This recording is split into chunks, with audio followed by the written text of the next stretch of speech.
morning and welcome to a new week, one and all. I'm John Iadarola. This is the Damage Report. Today is going to be a fantastic Monday. I don't know why, but I'm feeling quite good. Excited for the day, excited for the week. Maybe because I've had like exactly the right amount of caffeine. Maybe because against all odds, the third draft of my book is going pretty well, but I'm very excited. One thing that's definitely contributing to the overall good vibes is Sabrina. Abelina Sabrina returns to the show. Sabrina, how's it going?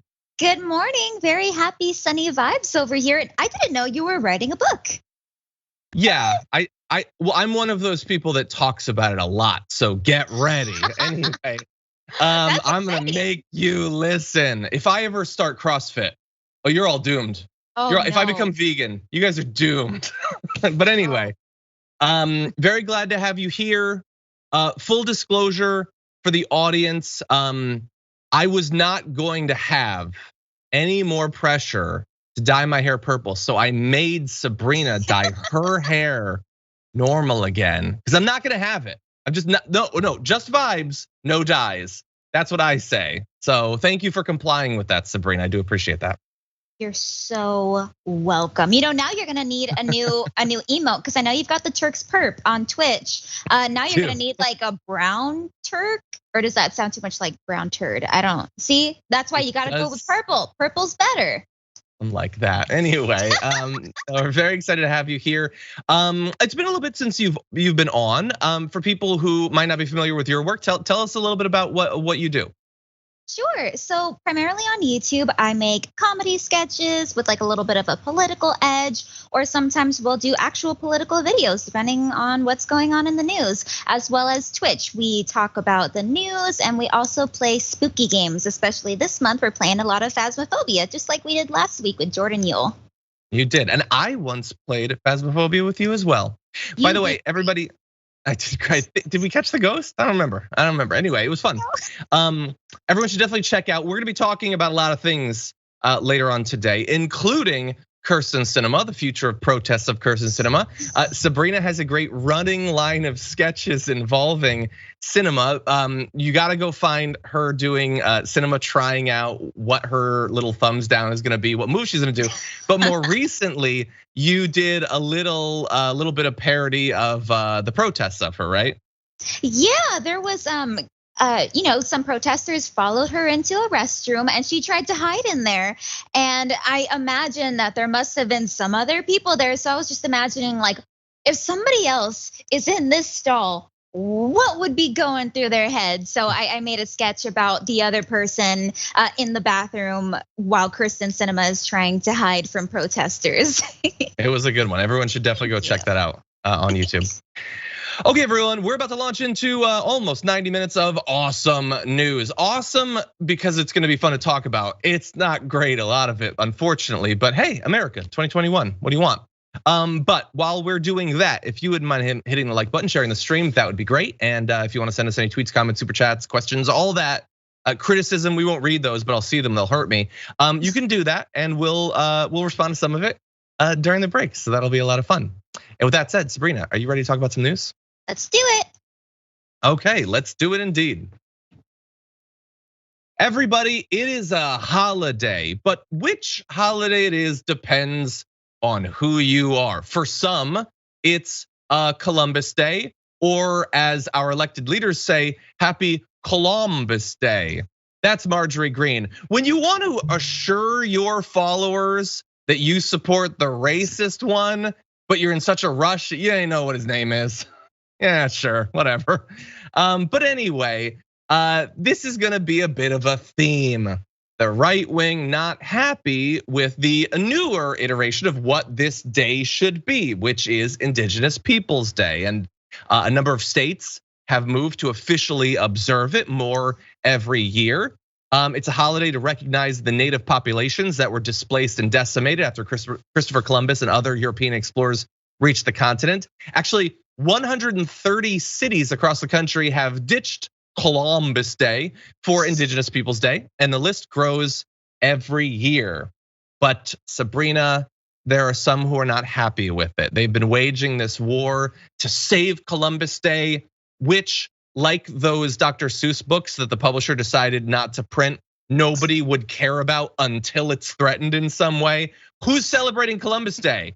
20 years ago, you were baking a Columbus pie? Who was? Nobody. But they have to pretend that they were. People like Tucker Carlson, who warned that they're trying to cancel Columbus Day. At that point, there was a national conversation about replacing it with Juneteenth as a national holiday. Jesus. You've got places like the Federalist writing articles like how to cook the Columbus Day feast of liberal nightmares.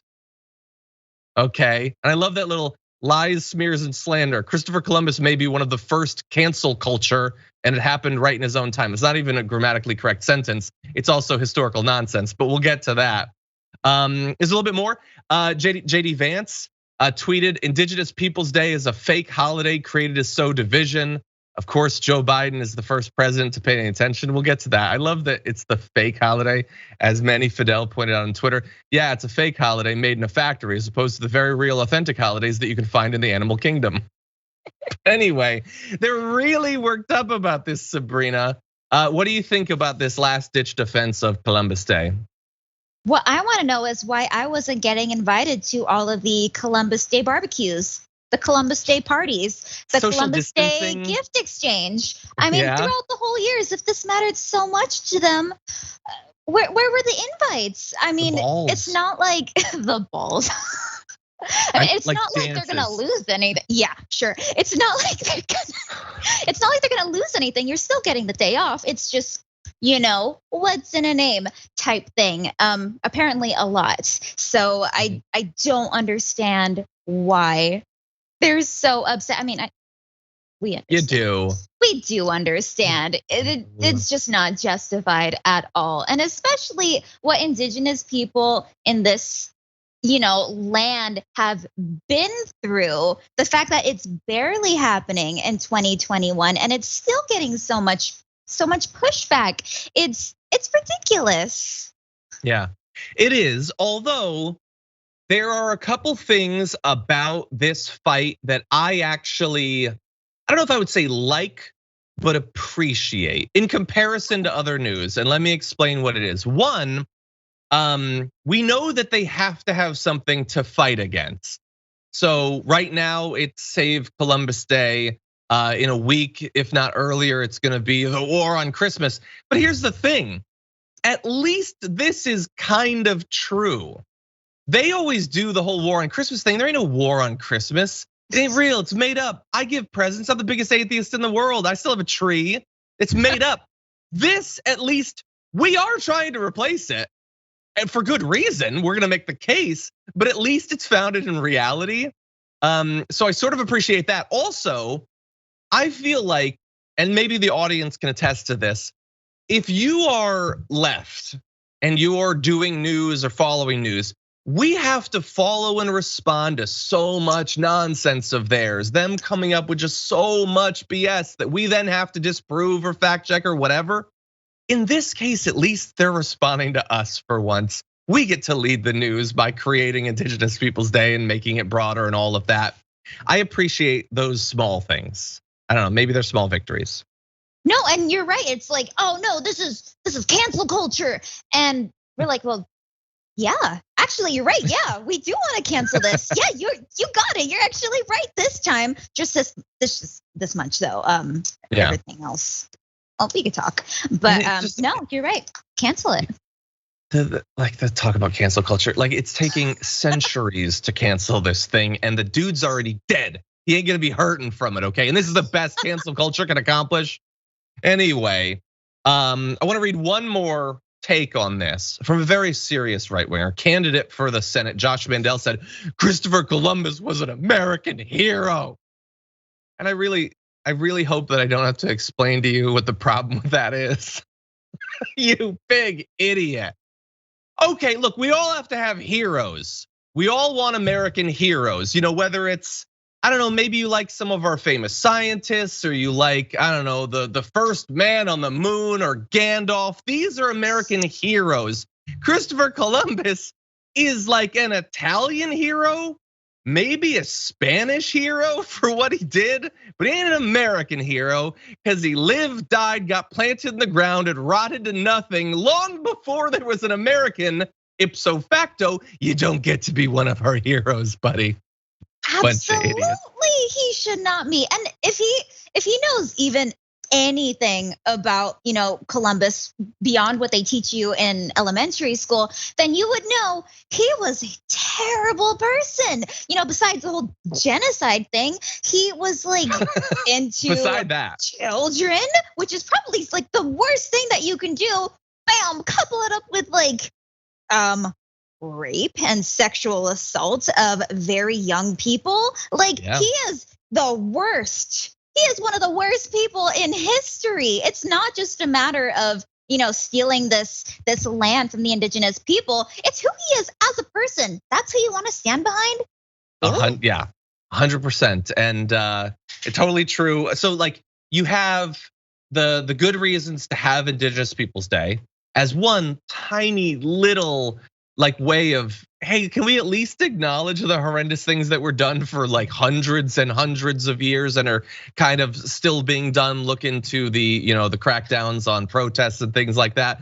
And then also Columbus. Again, man, if you think cancel culture is a real thing, we can't cancel a genocidal rapist. And you think cancel culture is a big deal. But anyway, I do want to talk about the facts behind this. We do this every year. If you've been watching the Damage Report for a number of years, we do.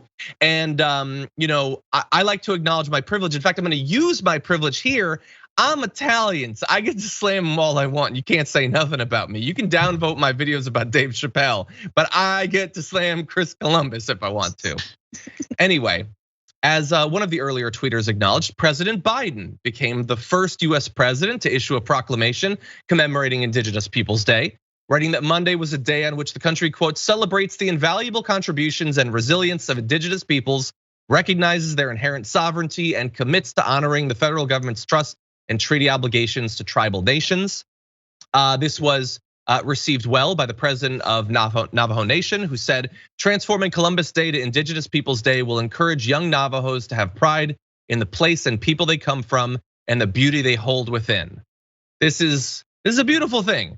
It's like the easiest thing Biden can do, so I'm only going to give him minimal credit, but nobody else did it, including Barack Obama. So Sabrina, I guess that's worthy of something, right? I guess we can give him a little bit of credit, yeah. just a touch, not enough to go to his head, but just a touch, a little bit of credit. Okay, we'll give him that slightest bit. But I do want to talk about what we're replacing, because as Sabrina put very well, this is not a good guy. It's not a good guy, and not just because of the fact that a lot of what we believe about him is a myth. The idea that he discovered America, discovered a place that had people living in it for so long that other travelers from outside of the Americas had to found too. It's just not true.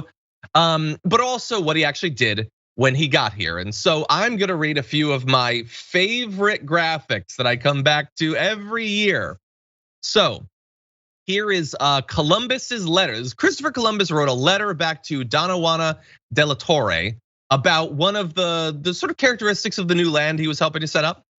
There are plenty of dealers who go about looking for girls. Those from 9 to 10 are now in demand, and for all ages, a good price must be paid. Jesus. Now, I don't know for sure that he's referencing there 9 to 10-year-old girls being sold into sexual slavery, although they definitely were, and he was a part of it. But he definitely means enslaving 9 to 10-year-old indigenous girls, and he thinks it's cool. One of the people working under Columbus wrote a diary. That's how we know quite a bit of what happened at the time.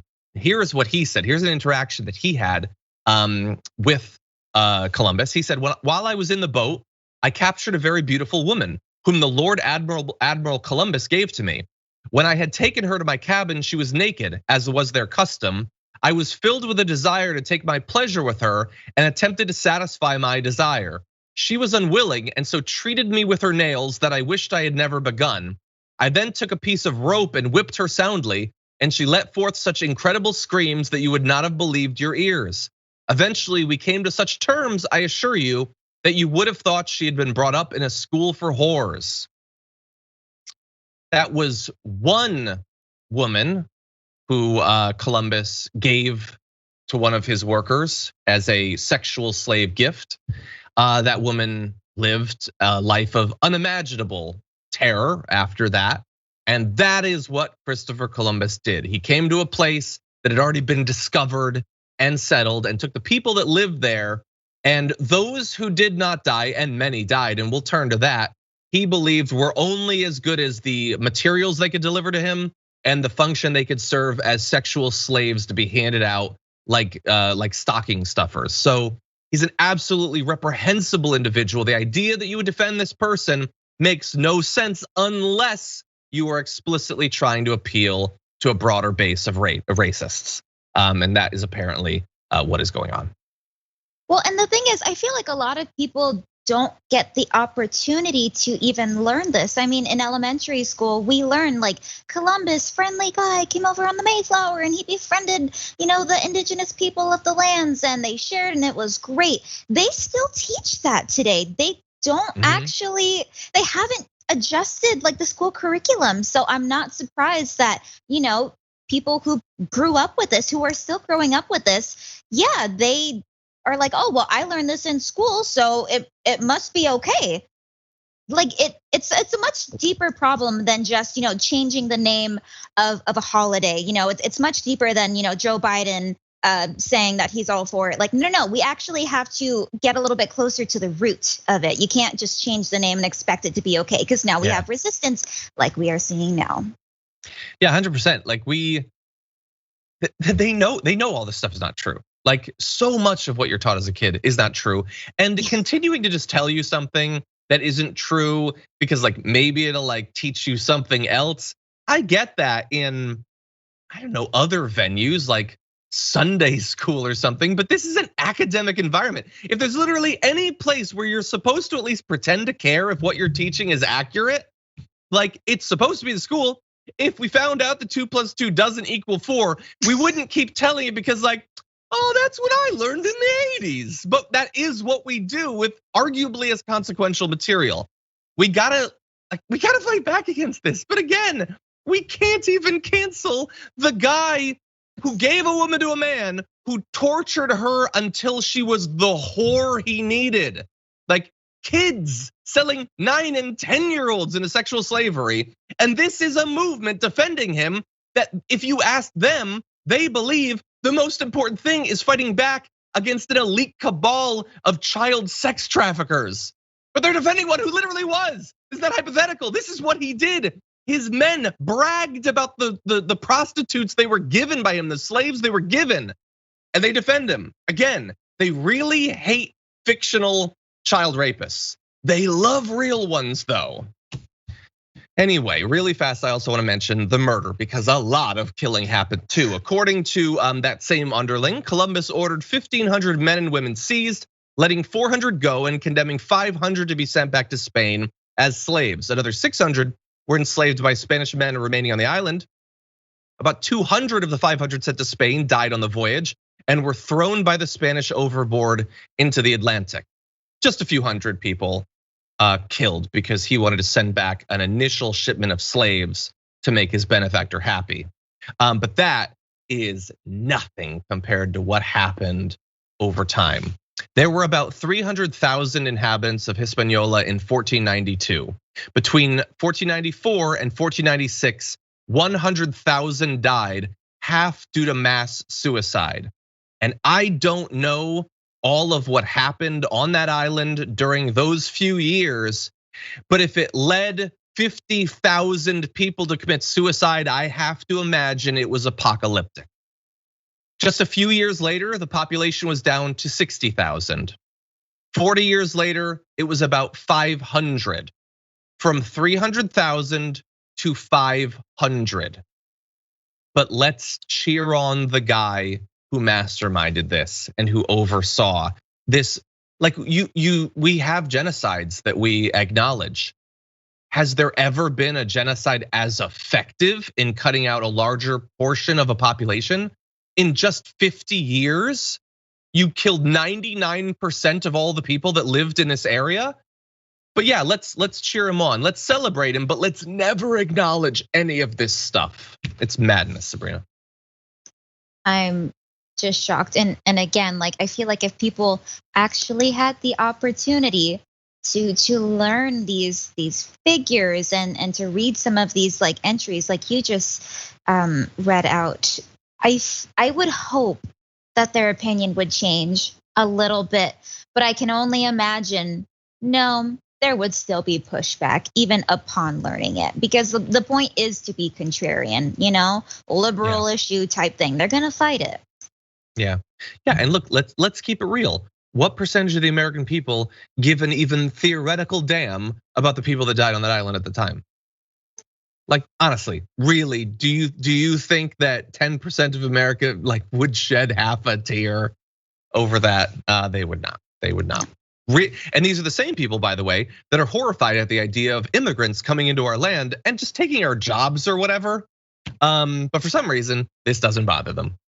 Anyway, we're going to take our, but let me just quickly mention, it's not, we do this every year, this same story, and we will continue to. Until I'm old and gray, assuming the Pop-Tarts and stuff don't catch up to me and I actually make it to be old and gray, we are going to keep doing this. And we are going to see if any progress comes, it's gonna be glacial. Maybe that 130 cities will be 150 next year. Maybe it'll be 200 in 10 years, but we're still gonna be celebrating Columbus Day because we're literally the worst. Anyway, we're gonna take a short break, but when we come back, nope, still bad. I'll see you then.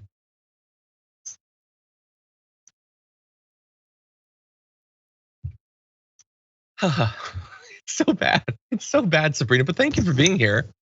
Okay, so let's see what's going on out there in the audience. Dabby Dragon has been a tier 2 member for 10 months on YouTube. Thank you, says love you guys. Love you, thank you for being there. Did you know that our tier 2 members on YouTube get access to a special top 10 list that we record each Monday? Today, we're very lucky that Sabrina is gonna be joining us. We're gonna be talking about a fun one. Our top 10 crimes against food. So things people do or don't do to food that we find personally revolting. I'm gonna be giving 5, Sabrina's gonna be giving 5, we're gonna have a lot of fun. And thank you to Sabrina for joining us for that. Vicky Gray sent in a super chat saying it's a beautiful Santa blah blah day and we get Sabrina. Sending love to all of you. Thank you, Vicky Gray. You're very generous super chat, much appreciated. Gary says it's Canadian Thanksgiving. Is it? Is that a thing? Should I know that that's a thing? I feel bad, Canada. I should know you better. I should visit you. Is it Canadian Thanksgiving though? I think it What does might that mean? be. It's earlier than ours. What does that mean? Anyway, hey, speaking of topics for which we as children were sorely miseducated, Thanksgiving. Anyway, okay, let's see. Kyra says, check how is this still a thing last week tonight? Okay, I assume that they talked about it on last week tonight. Why not? As I've always said. Though we have had very different lives, me and John Oliver cover exactly the same things independently, and I go first. So if anybody's copying anybody, anyway. Okay, Geek Dragon says his real name was Cristoforo Colombo. The exotic name would be enough for the right to cancel him. No, maybe it's worth a try. Anyway, Franklin Sharpslicer says, Christopher is a hero, or so they say. He murdered people, and I'm sure he garnered slaves. Didn't even find America, but Cuba was kind of close. But that don't count that much, no. Happy Indigenous Day. Thank you, Franklin, for your poetry on this holiday. Appreciate it. Okay, let's see. We have a note from Bart. We have 2 notes from Bart, actually. One I will get to in a second. But he says, one of Christopher Columbus's intentions was to find the shortest trade route to the West Indies. Growing up, I never understood why we celebrated someone who went the wrong way and found greatness in that. Columbus definitely went the wrong way on many levels. Yes, I think in the end, that was the least of his troubles. But yeah, he was faking it until he makes it. And what he made was genocide.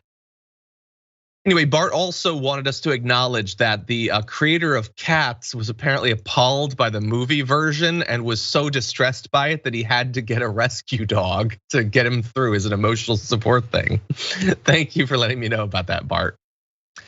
Okay, Progressive Chihuahua says, Paulie Walnuts is gonna be so mad that Christopher Plumbus got canceled. I think that's a Sopranos thing, but it's been a while since I watched.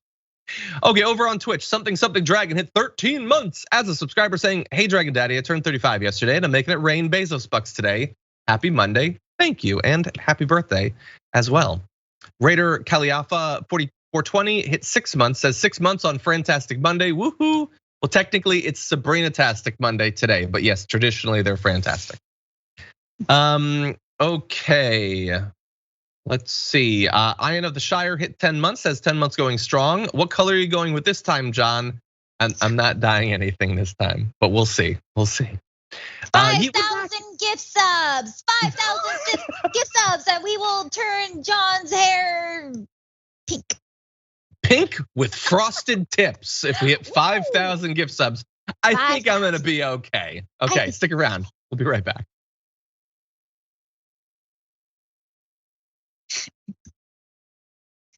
I don't think we're gonna hit 5,000. Anyway, okay, with that, why don't we get back into the news?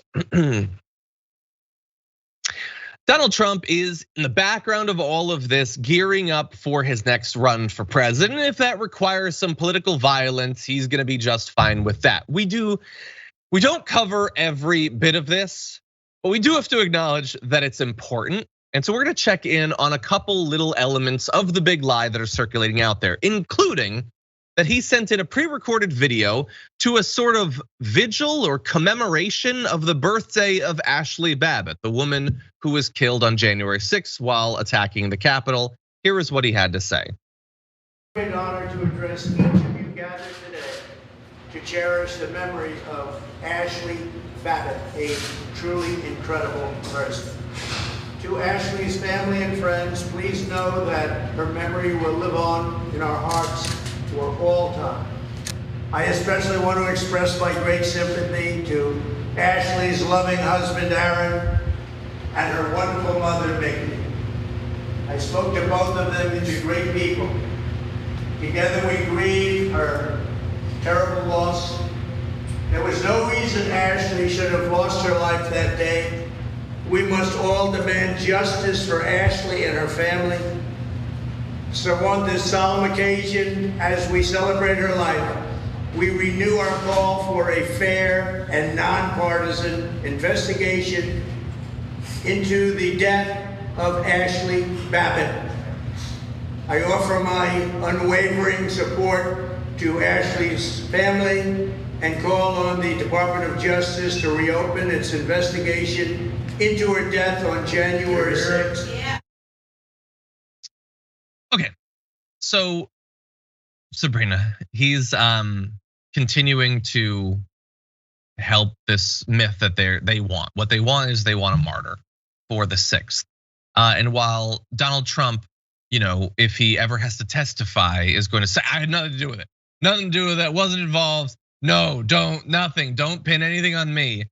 He desperately wants people to come out of that experience thinking that was not a horrible, needless tragedy with a horrible, needless death during it. It was a great thing. She was doing a great thing. In dying in pursuit of his big lies, she became a great person, a true patriot. And the lesson there is not about Ashley Babbitt, it's about everyone else. He wants everyone else to be ready to become an Ashley Babbitt, if that's what's required to get him into power. And that's why I find this to be disgusting, that he would continue to be a part of it. But what do you think? I'm sure that he wishes he had more Ashley Babbitts on that day. And there were certainly people who were very ready to go that distance. But Ashley Babbitt is very much the name that came out of it. So it is weird that like on one side he's trying to distance himself from it, but then also he is, doing this pre-recorded message. And also, did you catch that moment where the camera pans to the audience? And I don't know if that was her mother, but there was a blonde older woman wearing a shirt that said, "Say her name." Are you kidding me? Do you know why say her name? It's even a thing. It's for victims who don't even get any coverage, and that's why people have to say her name. And it's about people whose or women whose like murders go unsolved and unnoticed. And really, like, we all have, it was pretty much caught in 4K exactly what happened, and everybody knows exactly why, Ashley's no longer with us. And so the fact that somebody would take this message of say her name and try to apply it to Ashley Babbitt, that's gross. Yeah, and you're saying Ashley Babbitt's name. We've said, who's not saying her name? I literally don't even understand what this conspiracy theory is about. When have we not said her name? I don't understand that. Now, look, it is a tragedy that she died. I personally think the tragedy is that a politician would so callously, cruelly, dishonestly inspire his followers to go do something crazy that would result in one of them dying.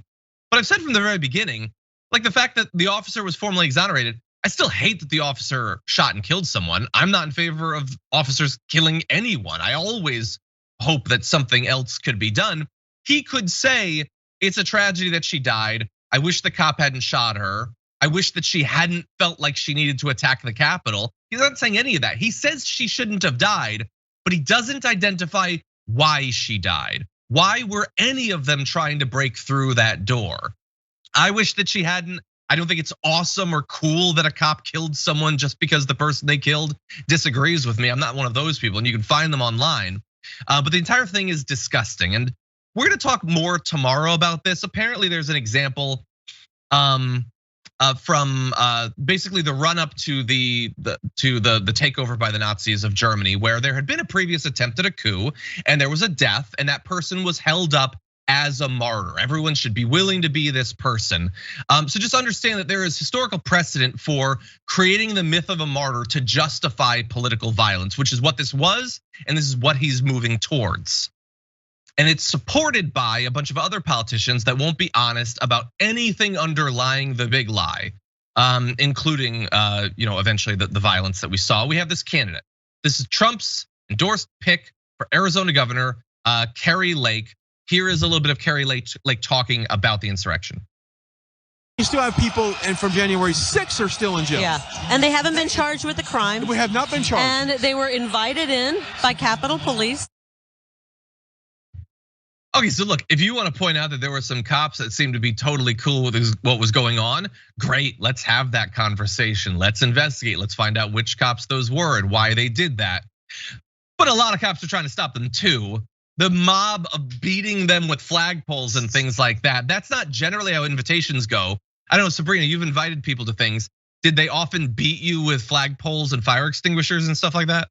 Not all of them, not all of them, good. And especially not with flags that said Blue Lives Matter while getting one of those blue lives. It just goes to show it really was never about blue lives, was it, John?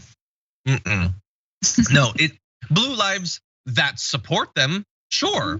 Same as soldiers that support them, whatever. If you support us, we like you. The second you turn from that, they don't give a damn about you anymore. That was very clear from what we saw. And look, this is just more and more common. They believe that they cannot get elected unless they say whatever nonsense Trump has said, because someone's gonna say it, and that's the one that the Republicans are gonna vote for. And so you think you've got crazies now. You got Marjorie Greene or whatever, we showed you the Columbus Day or whatever.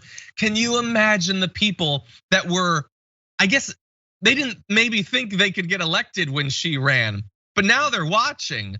Like, this is how movements work. People want a pure and more crazy version of whatever it is that they believe. You can find this in literally everything.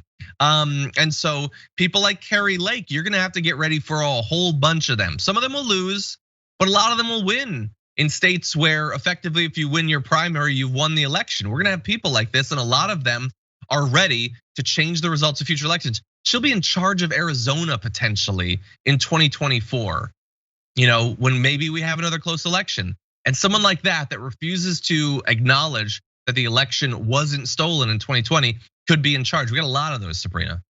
Speaking of Arizona, in terms of like crazier people running for office, I know we're all looking forward to Kyrsten Sinema getting primaried, but what if we get somebody worse? What if we get somebody who is more sympathetic to January 6th? That is a scary and very real thought.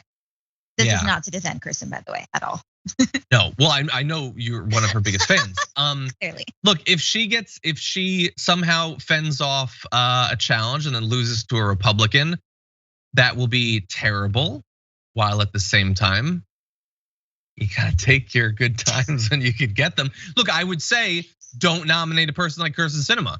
I really think that. And they say, well, no, that's what you need in like a purple state like this. You need like someone who appeals to independence. Her numbers are way down with independents. What are you talking about? Like, no, giving the Republicans whatever they want and try to stop Biden from doing anything. When he won Arizona and you're standing against his agenda, this hardly looks like a way to win statewide again. So if she ends up losing, it's gonna be her own fault.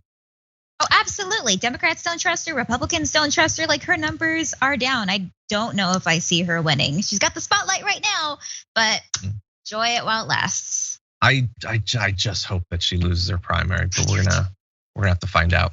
Okay, let's turn to someone potentially bigger. It isn't just crazy first-time Republican candidates that refuse to admit. Oh no, sorry, no. I'm gonna stick with the last bit of that previous thing. Well, don't you worry, we'll get to Kyrsten Sinema. But for now, I say, nah. Okay. It isn't just fringe candidates who are supporting Trump's big lie.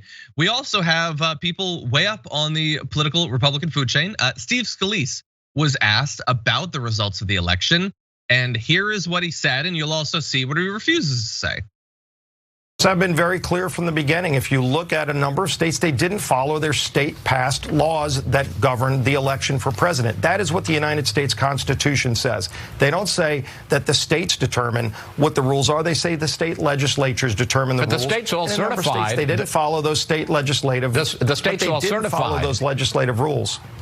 Right, but at the end of the day, are we going to follow what the Constitution says or not? I hope we get back to what the Constitution says, but clearly in a number of states, they didn't follow those legislatively set rules. So you think the election was stolen? What I said is there are states that didn't follow their legislatively set rules. That's what the United States Constitution says. And I think there are a lot of people that want us to get back to what the Constitution says we should be doing, not just with elections, with a lot of other things too. And then there's some people that want to just ignore what the Constitution says and do their own thing. Okay, so Sabrina, let me ask you a question. So that's Steve Scalise, someone that is big up in Republican leadership in the House. There, he keeps saying they didn't follow the rules, but when asked, was it stolen? He won't say that it was stolen. Do you prefer this weaselly, like I want you to believe that I don't think it was fair, but I won't say it because then I'll get in trouble. Is that better or worse than if he had just said, no, it was stolen? Biden's an illegitimate president. He stole the whole damn thing. It was a big corrupt con. Which do you prefer out of the two? I guess I would probably just prefer the outright one, which clearly we weren't going to get because he had so many opportunities. Like he was asked point blank, "Oh, was it stolen? Was it stolen?" And after the second or third time, clearly he's not going to say it. So yeah, it would have been preferable, but either way, I feel like the result's still the same. Yeah, he not only didn't say that, there was quite a bit he didn't say. He didn't cite specific laws that hadn't been followed. And look, you might say that maybe that's asking too much, that after 11 months they would have a piece of evidence to point to. But you shouldn't really be shocked that he wasn't able to cite a specific law in a specific state. He was confused about his entire point.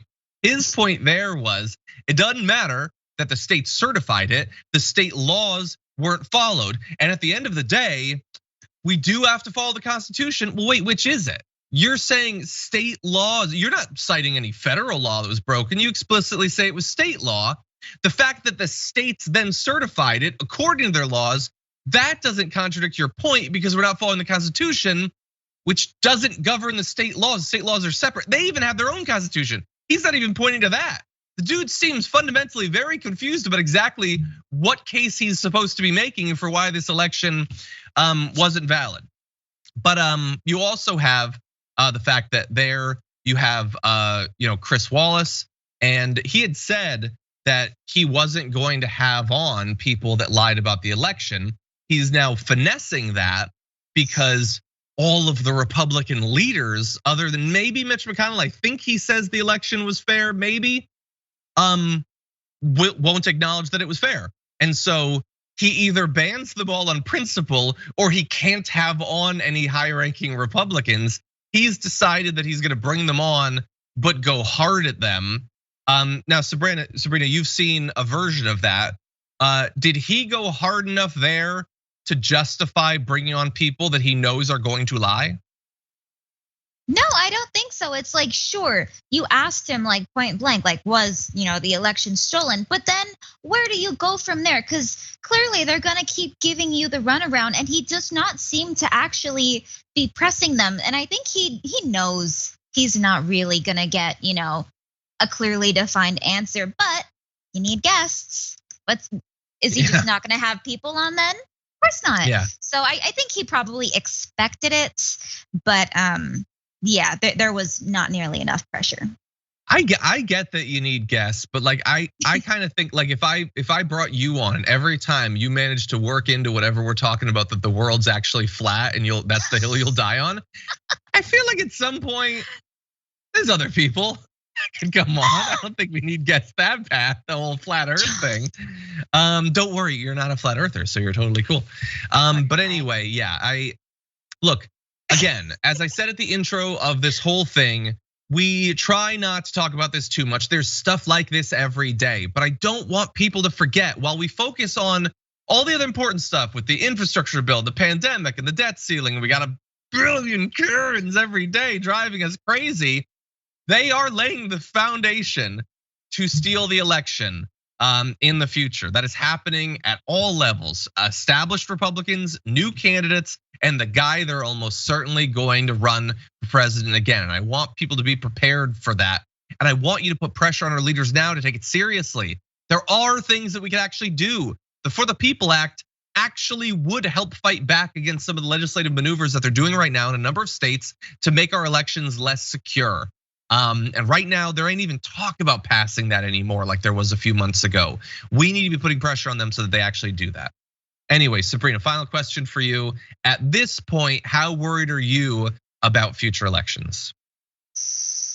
I am worried, like what we were talking about 5 minutes ago. I think that a lot more zany characters are going to keep running because they see that it's working, and they are kind of validating some of these more like outrageous conspiracies, that have been popping up on Facebook or truthteller.eagle.gun, so it's really validating for them, and apparently it is reachable. So I am terrified for future elections. Okay, I think maybe the next block have a little bit more good news, at least about people trying to put pressure on people. That'll be good. So stick around. We're gonna take a short break, but we'll have more for you after this.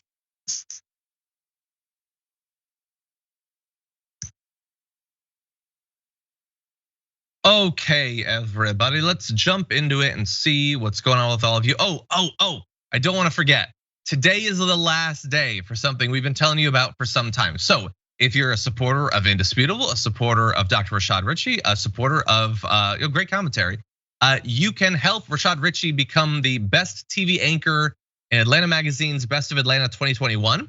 You can go to tyt.com/Rashad, type in Rashad Richey in the box and submit your vote. It is literally that simple. You've now had like 2 weeks to do this. Today is the last opportunity.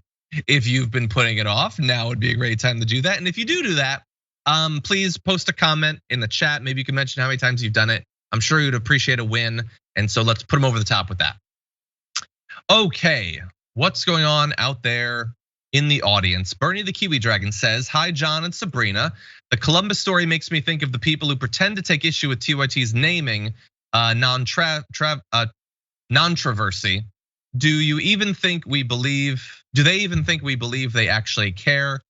Yeah, I mean, look, it's obviously complicated. I can't speak for literally anyone. But yes, things can be held up as symbols of larger cultural fights. That is definitely true. I don't think that people care about Columbus Day. I don't think, like, man, growing up, it was an important holiday to me, and I just want other kids to have that. They see it as just fighting back against cancel culture. And if doing that means you have to defend whatever dumb, stupid thing Joe Rogan did this week or a bad joke or whatever, the fight is the fight. It's not about the individual thing. And these are the fights that you engage in if one of two things are true. Either you don't have any serious issues affecting you and you can afford to make all of your attention about this purely optional cultural stuff, or if you've been deceived by wealthy people to think that these are the fights that you should be engaged in. So there are people who believe strongly, even if it's not really founded in anything genuine. Anyway, Phoenix Dragon says, I got into an argument with my college history professor over calling Native Americans Indians. I found it racist and offensive. He called me ignorant. Professors can be dumb too. I'm sure we've all had them. Anyway, let's see. Dragonheart, wow, we're burning through this break. Dragonheart says, it's a shame she died, but if you watch the video, you see the gun long before he shot and heard him say many times to back off or he would fire. I still wish she hadn't died. Yes, it can be both things at the same time. You can wish that it hadn't happened and not want to applaud a cop for doing it, but also acknowledge that if she had been black and this had been outside of a convenience store, they're in a damn conservative country that would have had a problem with what that cop did. So let's just be clear about that. Anyway, Josh says on Twitch, speaking of Pop-Tarts, John, did you see they're doing an Eggo waffle flavor? I did not, but that is suddenly giving me something to look forward to. So thank you for that. That sounds pretty good. Is it gonna be like syrup flavored? Anyway, I gotta look into this. Anyway, Barkley says ketchup on mac and cheese is a crime. For those saying mayo on fries is a crime, you are so deeply wrong. But see, that's how divisive this stuff can be. We'll consider it for our list. Osborne hit 18 months as a subscriber on Twitch, says at 18, you know everything. And I know that because I was once 18. Exactly, well, you now know everything about TYT on Twitch, I guess. Northern Ice Dragon hit 12 months. Thank you for hitting that year mark. Okay, 12 seconds. Jeff Roach extended their subscription through December. Mr. Unknown subscriber 13 months. Thank you to all of you. Okay, we're gonna acknowledge more in the future, but we gotta get back to some more news. So we'll be back in just a few.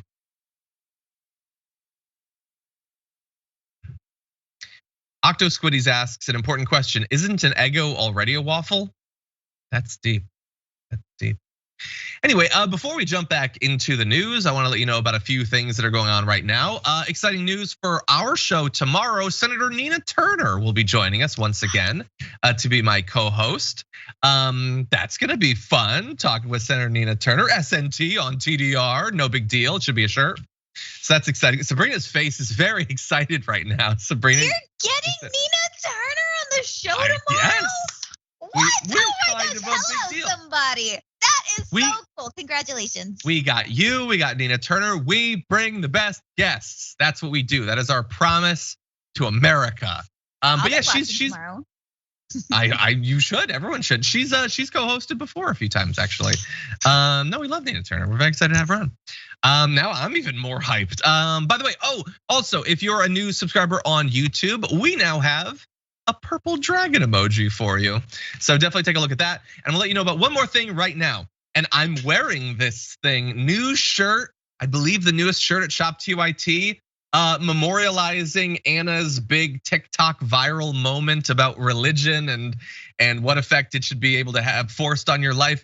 It's a really cool shirt. This awesome, like badass black and white image of Anna. Shop TYT, it should be on the front page now. Now with that said, Sabrina, you ready to talk about one of our favorite people in the entire world? Ready as I'll ever be. Okay, let's do it. I didn't get the thumbs down. If I did, I would have moved on to the D block, but we're gonna push forward. Okay, Kyrsten Sinema is busy. I mean, why wouldn't she be? We've got this huge reconciliation bill to consider. They've got the bipartisan infrastructure bill. So much negotiations going back and forth, but nothing that I just said has anything to do with why she's gonna be busy, because she ain't doing none of that. She's gonna be running in the Boston Marathon. How exciting. I hope she trained a lot. Long hours spent running away from her constituents to get into shape. But anyway, that does not mean she's necessarily going to be able to 100% get away from her, like job, her career, her obligations to America. Activists from a group known as the Green New Deal Network plan to confront Kyrsten Sinema in the marathon over her refusal to commit to supporting the $3.5 trillion Build Back Better Act, according to a message from the group sent on Saturday. They're apparently going to be holding signs that say, Senator Sinema, pass the full deal. Senator Sinema, stop running, start listening, which I love. That's really good. And Senator Sinema, stop running from us. I think she's gonna keep going, but I like what they're doing there. What do you think?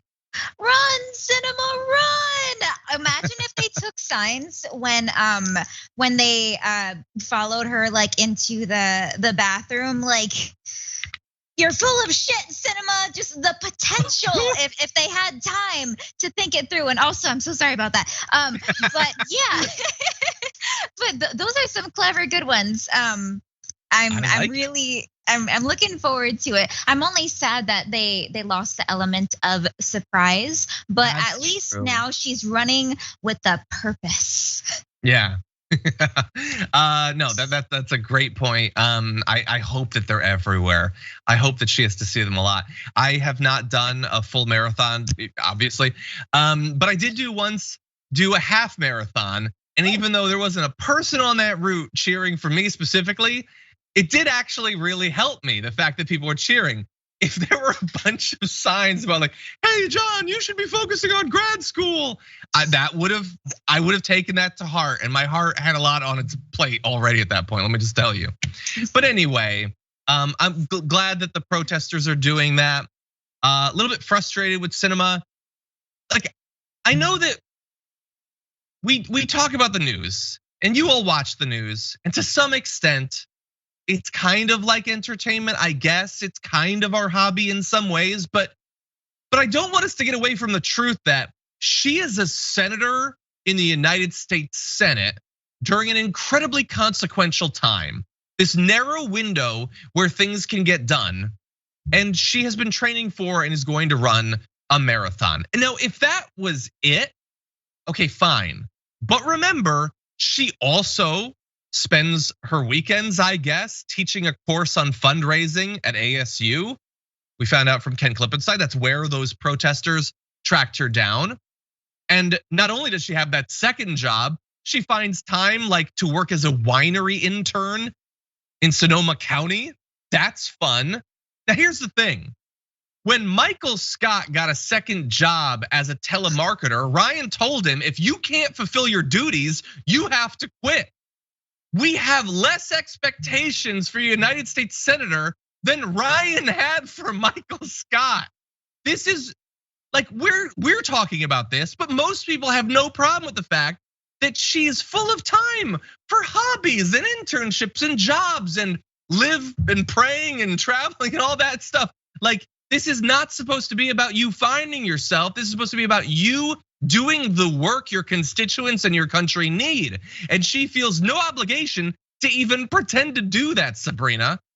Well, it's not like she dedicates full-time hours to, being a politician. So yeah, I guess I can see why she's, filling up her schedule with marathons and these little extra gigs, girl boss style, girl boss gaslight, gatekeep. Is that how it goes? That's right up her alley. And as quirky and fun as her sense of style is, it's getting a little tired of not seeing her fulfill her duties to her constituents, of not fulfilling the promises that she ran on. She's like a totally different person. And yeah, primary her, Arizona, please. Yeah, I just have two questions remaining. So one is, if you only do your job part-time, shouldn't you get paid part-time? Why is she getting $175,000 or $174,000 a year when she ain't doing the work? The second is there still time to qualify for the marathon? Because it would be great to like run right alongside her, peppering her with questions and stuff like that and live streaming the whole thing. It probably wouldn't be me, but maybe Sabrina. Sabrina, you're a runner. I don't think I would make it. I would ask one question and then fall behind. I don't think she's that fast. I know she has plenty of experience running from her constituents, but she's got to get tired at some point. But that I hope. I'm sure there's going to be great video. I'm sure there's going to be other people hounding her down the whole way through. I'm excited. Okay. Good. And I'll train maybe next year. Run. I'll do, I don't know, what like, does Joe Manchin like race sailboats or something? I'm gonna get involved somehow. Anyway. Yacht races. Woo! I'm gonna get some boat shoes and then run the marathon on those. Okay, let's turn to another angle on this though. Kyrsten Sinema wants something, I guess, for the reconciliation bill. She's not being very clear about exactly what that is. So we're sort of taking whatever we can, whatever background, like inside information about it, since she's stopping the whole thing. And so we found out last week, actually, at the end of it, that she was against $100 billion in climate resiliency funding, basically to help fight against climate change, in particular, to help marginalized communities in areas that will be harder hit by the effects of a changing climate prepare for it. She had a problem with that. I had a problem with her for that, but don't worry, she now says that's not the case. Her office said that they denied reports that she wants at least $100 billion in climate programs cut. One of her comms workers said neither Senator Sinema nor our office have requested or demanded such cuts, nor have we ever heard of any such demands. Once again, the New York Times relies on an anonymous source and gets it flat wrong. Do better. Yes, please, comms guy for Kyrsten Sinema, tell us about how we're not doing our job. But I will say, Sabrina, maybe one of the reasons people are going with information that might not be perfectly sourced, or let's keep it real, they could just be lying about not requesting those things. I don't give her a single inch of faith. Is because she won't answer any questions. She won't say what she's for or against. Even in that, she doesn't say.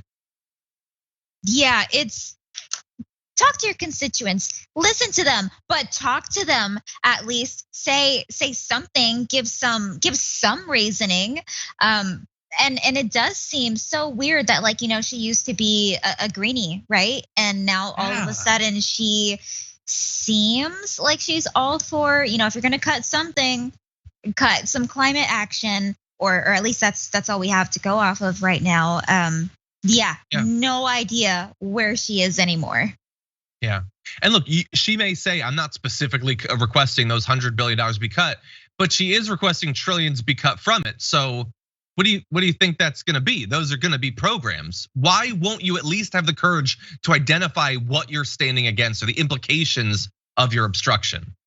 Anyway, maybe we'll find out after the race. Okay, for those of you on our linear platforms, thank you so much for watching. That's the end of our hour with you. But those of you on YouTube, Twitch, the members app, we do have more for you, so stick around after this. More news to come.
Welcome back, everyone. Thank you, YouTube and Twitch, for being here, as well as Members app. I'm on with Sabrina. Sabrina, it's always great to have you on. Thank you for being here. Love being here.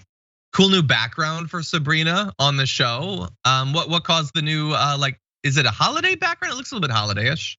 A little bit. I mean, I started decorating my little fireplace area with like an ofrenda for Dia de los Muertos, which is coming up. So I'm just trying to make it colorful. I've got some pots. I've got my abuelita's portrait. Just slowly adding stuff little by little. That's awesome. Love it. Okay, for those of you who are here, we're gonna get back to the news in just a sec. But before we do that, I do want to remind you that in about a half an hour, Indisputable will be starting up right after the damage report. So you can definitely stay tuned for that. Later on today, we have Old School will be coming on, which I believe Mercer's going to be working on. Mercer, who's on Old School? Do we know? I didn't see it in the doc. I'll let people know later on, but it should be exciting. I think last week was Ben Carolla on? I think it was, and JR. I think they had a fun conversation. Anyway, that'll be coming up later on. We'll get some more details for you. I want to read a few comments before we jump back into it. George says, Mark Thompson and Dave Kohler. That is a truly old school happening. They're like one of the early crew right there. So that should be a lot of fun. Let's see. George says, Tinkerbell Dragon, welcome back, making my day. Thank you for being back. Borg Dragon says it would be even better if someone ran the marathon right next to her, asking her, why won't you do anything? Any marathon runners in the chat? No, what we need to do is, so you need to just not just be there, but get her to speak. We need Lauren Windsor. Lauren Windsor's gonna train and get in that thing. Anyway, Izzy Omega hit 16 months on Twitch as a subscriber. Damn. Blue Tech Dragon gifted 10 subs. Much appreciated. I think I'm feeling pretty confident about the pinkness of my hair not happening. But anyway, Eddie O'Donnell hit 13 months. Thank you, Eddie. Ukami hit 13 as well. Big 13 sort of day. Circle Strats hit 17 months. Damn. Amazing Andrew gifted 5 tier 1 subs. Thank you. I see other people gifting subs. Stray gifted 10. Desert Ice gifted 10. Kathleen gifted 10. Glitteriest Lady Dread gifted 5. Warhammer Dragon gifted 2. And Worthless Monkey gifted 1. Very, very nice of you. Thank you to all of you. Let's see what happens with the hair. Anyway, with that, Sabrina, you ready for some more news? I'm ready. Okay, let's do it. You'll be shocked to find out that another prominent right-winger who is down on vaccines now, tragically, regrettably, has got COVID. But coming out of that tragedy, perhaps we can learn something. So we're gonna try to together. This is Alan West, the former Texas GOP chairman, who's gonna be running against Greg Abbott in the primary for the Texas governor spot, because Greg Abbott, who is a certifiable loony right winger, ain't crazy enough for the Republicans, so they're running Alan West. Anyway, Alan West apparently had tested positive for COVID back on Saturday and tweeted, after taking COVID and flu shots, Angela West, that's the colonel's wife, I believe, tested positive. And Colonel West himself is experiencing a low-grade fever and light body aches. Out of concern for public health, Colonel West is suspending in-person events until receiving an all-clear indication, saying that he'll still be doing virtual stuff. But don't worry, he's taking it seriously, guys. He's taking hydroxychloroquine and ivermectin, obviously. Now, that is good news for him. Assuming he doesn't have a problem with having COVID, but also has malaria and worms, this is good news because they will actually treat that. So glad to see it. Understand that while his wife apparently received the vaccine, Alan West did not, or at least he's telling you that he did not. Says he's publicly stated he supports individual choice, and this is reflected in his own family. That's true. Let's also know it's reflected in his own body, because he's got COVID now, and maybe he didn't have to. There are breakthrough cases, but maybe he wouldn't have to. Anyway, it's gonna escalate in just a sec, Sabrina, but I wanted to give you a chance. What do you think about this so far? The thing is, he talks about like, oh, I took ivermectin and the hydrochloroquine or however. But is that all you took? Surely if you got COVID, I'm sure there's probably a little something. I'm pretty sure he had some access to the Joe Rogan cocktail, if you will. He did. Oh yeah. So he did. It's just it's not fair that, in that whole thread that he is omitting some very crucial information in his treatment, which can be very misleading. Some people may not read all the way through, and they'll look at that and they'll be like, oh, well, it worked for him. It'll work for me too. If I get it, it'll be fine. And then, they're gonna go to PetSmart or something, and they're not gonna even get like the actual human grade stuff. They're going to get what is more affordable for them, and they're going to give themselves unhealthy doses and make themselves more sick. It's gonna be great. I'm glad that you brought up the Joe Rogan too, because he's doing the same thing. Now we're gonna talk about the monoclonal antibody treatment, but he just lists a bunch of things and says, well, if I survive it, then who's to say? It's a good strategy. I use it myself. I was telling Sabrina during the break that I got sick recently, but I take it seriously. So I did what you do. I went to a doctor. I took vitamin C, I took vitamin D, I took echinacea, I ate boxes of Nutty Bars every day. Who's to say which cured me of my congestion? You think it wasn't the Nutty Bars? Who's paying you in Big Pharma? Anyway, that's what he's doing. He's doing the Nutty Bar grift. Now, pocket of Big Nut.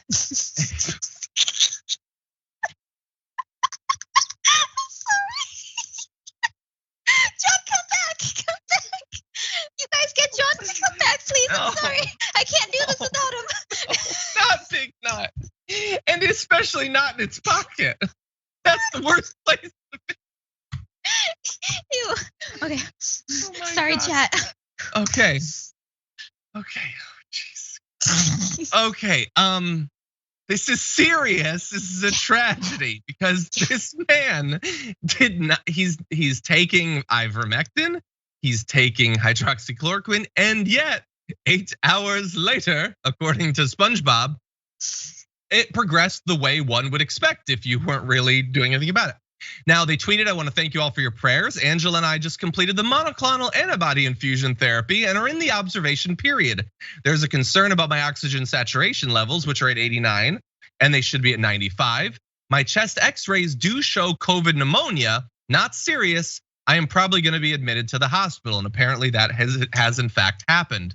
Really fast little note, fun note. The day before he tested positive, he was hanging out at a gala and a fundraiser, a ball like we were talking about earlier. And here's the thing, like this is an opportunity to begin to take it seriously and say, I really should have taken the vaccine. Now you might say, well, what about the breakthrough cases? He still could have gotten it. That's true, but remember, he didn't just get it.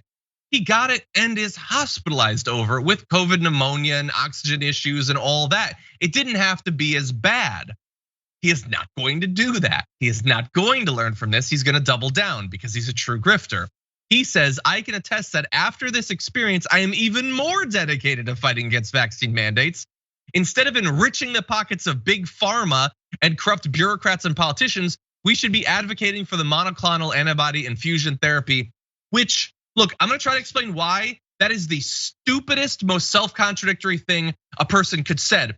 Bear in mind, he's tweeting that from a hospital telling us you shouldn't get the vaccine because you should fight back against big pharma. Dude's propped up in a hospital taking $2,000 a pop antibody treatments. Whatever he's doing, it's not draining the wealth from big pharma.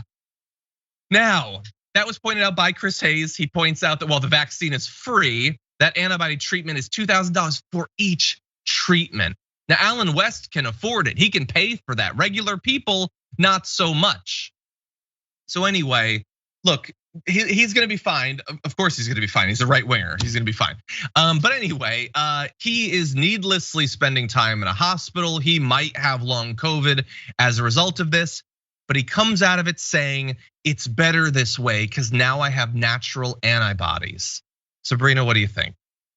I just don't understand how he can use the same weak breath to say it's not that serious. Oh, but also I'm getting hospitalized. I don't understand how he can say that at the same time. And then he goes on to talk about the antibody treatment, which, like you said, it's it's unaffordable. It's $2,000 a pop, basically. That's not accessible to regular working class people. So for him to even just like throw that, oh, by the way, I got this treatment. It's I hate it. And then he goes on to say, it's like, yeah, we don't want to line the pockets of big pharma. Who are you paying for that treatment? Where do you think the money goes? Jill Twist said it must have been Little Pharma that made the rejection. And by the way, ivermectin is owned by, is it Pfizer that makes ivermectin? I'm not sure, but it's one of the big ones. And anyway, again, he comes out of it saying it's better this way because now I have the antibodies. But again, that like this is your strategy for other people. Just treat it, get it and treat it. After going to the hospital, spending thousands of dollars, getting pneumonia and possibly suffering in a variety of ways for the rest of your life. This is my strategy for America rather than just getting the vaccine. His wife, as far as I can see, is not in the hospital. She's not got the pneumonia and she didn't have to pay thousands of dollars. So we've got a direct case study of the two different strategies in one family, but he's sure that it's his. And not because he's being honest. He's not being honest here. It's because he's running for governor as a crazy person. Merck, thank you. And Merck says not to use it, but I believe it is Merck that owns it. But anyway, thank you for that in the Twitch. Anyway, just really frustrating, Sabrina. Hope that he's fine. I don't wish ill on anyone, except the person who came up with Big Nut. Anyway, with that, let's move to a very different sort of topic, also serious. So as always with this sort of thing, the footage we're gonna be showing you is very serious. So consider yourself warned as we move into this. All right, call. Time to get out of the car. I'm not getting out. I just told you I'm a paraplegic. I cannot get out. I do not want to have to. I do not want to have to. Can you call your white shirt, please? I will. If you pull me out of here, you better expect. So here's the thing. I'm gonna pull you out, and then I'll call a white shirt because you're getting out of the car. That's not an option. You're getting out of this car, so you can cooperate and get out of the car, or I will drag you out of the car. Do you see your two options here? Now, what would you like to do, sir? I would like for you to call your white shirt. I will when I'm done. Get out of the car. Come on, bro. Get out of the car. Get out of the car. Come on, bro. Get out of the car. Get out of the car. Listen. Get out of the car. I am a paraplegic, bro. You can hurt me. Get out of the car. You can hurt me, bro. Get out of the car. Get out of the car. What y'all doing, bro? Dude, you're making this work. I'm a paraplegic, bro. I'm trying to tell you that I got help getting in the car. Y'all can hurt me. They can hurt me. Get out of the car. Bro, I'm a paraplegic. Get out. You have to get out of the car. Ow. Get out of the car. Somebody help. Somebody help. Stop right here. Somebody help. Stop. Somebody help. Stop. Someone help. Stop. So are y'all recording this? Stop. Somebody help. I'm a paraplegic. Stop. They are doing the unjust thing to me. Somebody please help me. Stop. Give y'all everything y'all asked for. Fine. Cooperate. Can y'all call the white shirt? You call whoever you want. Can y'all call the real police, please? Look, obviously, incredibly difficult to watch. The cops don't care about anything that he's saying. He even requests having a supervising officer come, maybe someone who's been trained to deal with a person that can't just like jump out of the car because they want it for reasons that will become clear, didn't actually end up making sense. That's Clifford Owensby, by the way. It happened in Dayton. Sabrina, what do you think? Obviously, it was so grossly mishandled, and even in the beginning, he very clearly communicated his physical disability that would prevent him from getting out of the car. And in parts of the clip, I'm not sure if it was shown right there. I know that the cop was saying like, "Oh, well, I'll help you get out."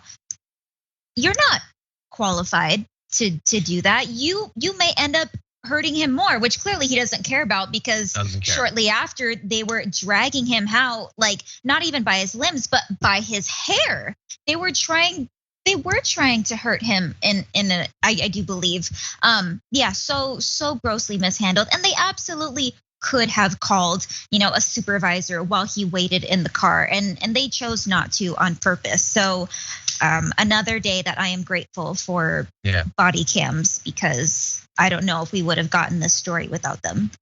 Exactly, and again, even if you did find out what actually happened, if it was written they pulled a paraplegic man out of the car, it would not be the same as actually seeing it. And you probably wouldn't have found out about that. We know that they frequently lie. Remember how they initially wrote up what happened with George Floyd. Now, we think it's important to add context, so we're gonna add context. Why were they doing this? Does that mitigate or ameliorate in any way what you just watched? Well, officers had been monitoring a suspected drug house on September 30th when they saw Clifford Owensby leave. After finding prior drug charges on his record, officers wanted a police canine to sniff around his car, which required him to exit.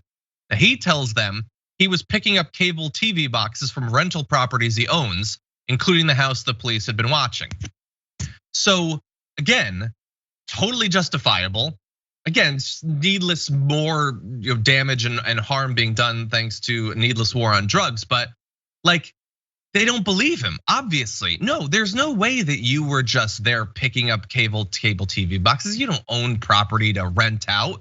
You're there for drugs. That's what they believed. And they weren't gonna listen to any of his excuses, whether it was about why he was there or his physical condition.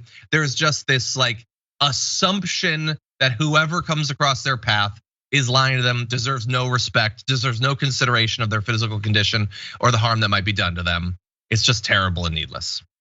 Any final thoughts? Absolutely, it's just another example of racial profiling. And I think I saw that supposedly as a result of this, now that the video's out, they're going to offer training to these officers and that entire department. But I don't think that that's gonna be enough, because clearly this issue is not going to be resolved with like what a few hours of a quick class of like somebody coming from the outside, or even somebody within the police department refreshing their racial bias training. I don't think it's sufficient. I think it's a very deep rooted problem.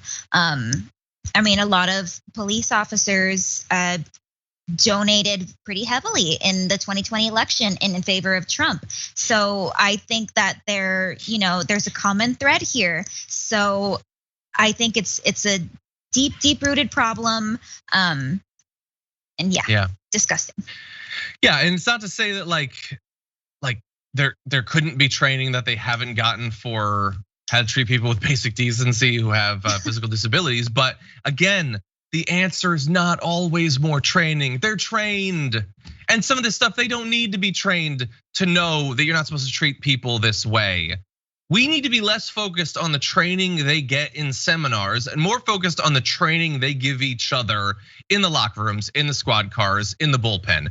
The culture they bring people into and enforce that this is how you should act.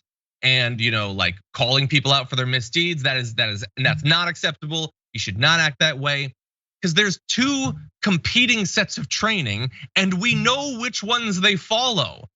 When by the book they're supposed to do X, but Y is what, like all the boys, like that's what they do in practice and we're supposed to defend our own. That's what they actually do. We need to be more focused on that and not think that bringing in more counselors or whatever is gonna solve all of our problems. It clearly hasn't been working for decades.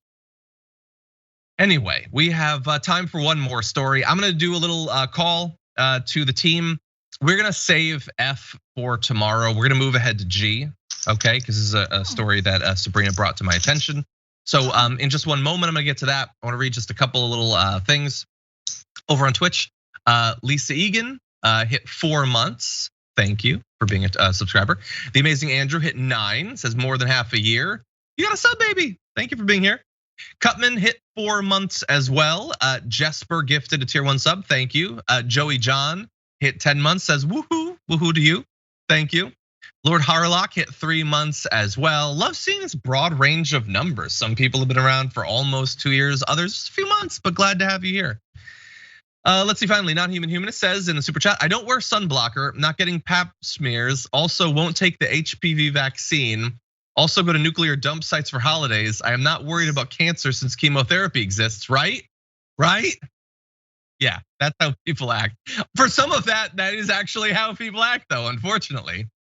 Anyway, and Rialan in the super chat is requesting a Nina emote for tomorrow's show. I think we need to make that happen for tomorrow. I'll do it myself. I'll do it live myself. Okay, with that, let's jump directly into this fun little video. Find out how dangerous These are experimental vaccines. Protect yourself. Unfortunately, we had to censor a little bit more of that, but one of the kids casually walking by on the way to class just says "F off," and I love that.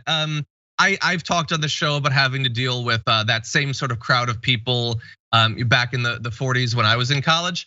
Now, it wasn't about vaccines. They were holding up, like pictures of aborted fetuses and things like that and yelling at me about God. And it worked. I became an evangelical as a result of it. But the kids get it. Maybe these Facebook moms and uncles don't get it and they believe whatever they saw like on a forum. But the kids aren't having it, Sabrina, and so I'm glad that they weren't buying that propaganda.